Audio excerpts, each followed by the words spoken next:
The video game developer treasure alone made the Sega Genesis worth owning. That's not to discount the first-party efforts on the platform, but if you own the system, odds are you had at least one treasure title in your library. The go-to has always been Gunstar Heroes. In my opinion, it overshadows the developer's other efforts. Dynamite Headdy is one of these such titles. It's more of a platformer than Treasure's other titles, but it still has all of their trademark trappings. I've always had a soft spot for this title because it's also one of their more unique games. Today I've decided to pop in the cartridge and take it for a modern spin. Fortunately, Dynamite Headdy remains to this day one of the best games for the Sega Genesis.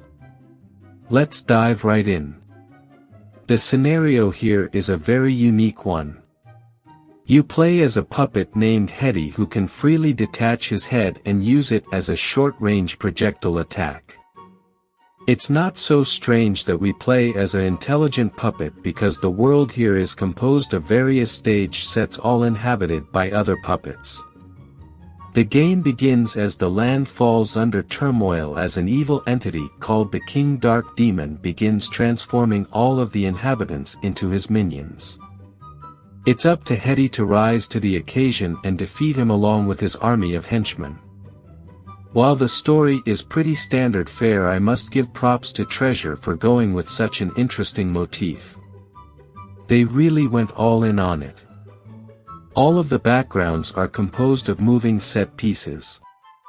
It may sound odd, and it is, but it's really charming. Dynamite Headdy is an action platformer with heavy emphasis on the action part.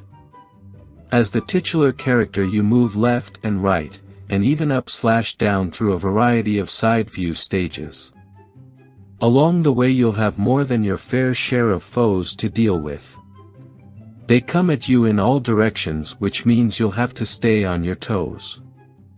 As I mentioned earlier, your primary means of attacking is by shooting Headdy's head at enemies. This only moves a short distance before coming back, but it's fast and feels really good to use.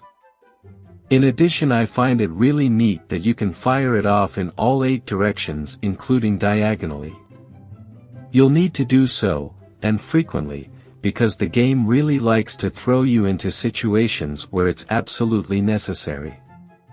It can be awkward and has a pretty big learning curve. The best part of the game is the variety of power-ups it has. These come in the form of different heads, and there are a whole lot of them. Seriously, there are few other games of this kind with this many abilities. Headdy can find a bomb attachment which makes his head into an explosive which is thrown. You also have one that fires sparks continuously off of him, a head which renders him invisible, and thus invincible, one that shrinks him to reach new areas, a hammer that increases his attack power, etc. I've only scratched the surface here. What's neat is that they all have their uses, but at times they are purposely detrimental. During boss fights the icons will cycle through and land on whichever one you grab. In some cases becoming small renders you unable to reach the foe. What's even better than the prolific and crazy power-ups? The level designs. Treasure was absolutely on point when they were drawing these out. They're seriously technical and require you to use all of Headdy's abilities on a frequent basis. Normally I'm not a fan of tutorials, but the one included here is surprisingly helpful. It gives you the basic skills you'll need to get past at least the first few stages, otherwise new gamers will probably be lost. Sometimes the aforementioned head power-ups are required or unlock new paths, but you'll also need to rely on Headdy's ability to grab specific objects. Holding on to the attack button as his head hits one of these icons allows you to hold on to it, and releasing will propel you in that direction. It's kind of like Knuckles Chaotix, but the gimmick is significantly better here. Gameplay scenarios are also incredibly good. The first stage acclimates you to the basics, but after that you'll have to deal with a bunch of wacky mechanics. You'll find a floor that rotates in 3D space, you can slide right off of it if you're not careful, a tower that you work your way around as platforms come into view, and more. There's even a segment of the game that simulates horizontal shooter and it's surprisingly fun. Each level keeps things fresh and focuses on different aspects of Heady's abilities. The boss encounters are absolutely incredible. Typically they are huge, but have specific weak points you have to strike to beat them down. Meanwhile you'll have power-ups to choose from, and as I mentioned earlier some of them can actually be detrimental to your cause. In tradition of Treasure's other releases, Dynamite Headdy is a hard game. They outdid themselves this time.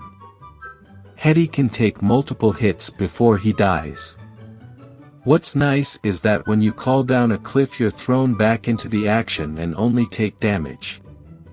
Your health is indicated by a spotlight which changes color as you come closer to death.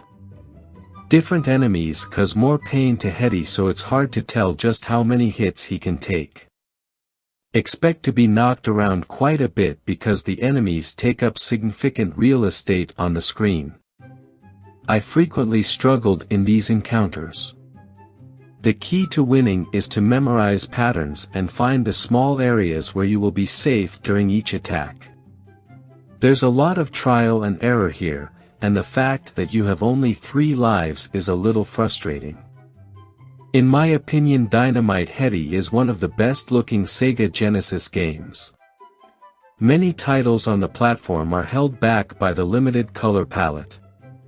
Somehow Treasure was able to tap into some extra power because Dynamite Headdy is one of the most vibrant games of its time. The developers really took advantage of this as each area looks absolutely incredible. I'm a huge fan of the art style Treasure implemented here. The stage sets, with different moving pieces, was a stroke of genius. Character designs range from weird to wacky, and I mean that in the best way possible. The only one I'm really not fond of is, surprisingly, Headdy himself. He seems to be a humanoid bird of some sort, it looks like he has a beak, and it doesn't make much sense. The soundtrack is pretty good but suffers from the Genesis trademark screeching. Dynamite Headdy is one of the best action platformers on the Genesis console. It surpasses most of Sega's own efforts, and that's one of the highest compliments I give. Everything from the puppet and stage theme, to the inventive bosses and power-up screams inspired. This is a video game made by people who truly love the medium. While games like Gunstar Heroes and even Alien Soldier are mentioned all the time, Dynamite Headdy has sadly been forgotten. I love it because of how unique and crazy the game is. Dynamite Headdy deserves better than it got, that's for sure. Se derem o like, se inscreverem e derem o like, é acobertado por Deus e o Divino Espírito Santo. E se não derem o like, tá acompanhado com todos os cães que tiver no inferno. Caim, Satanás, pão grosso e parafuso, Botafogo, Lúcifer, que é o chefe de lá, e meu avô, que é o comandante de tudo. Botar pra arrombar em vocês, tudo aí.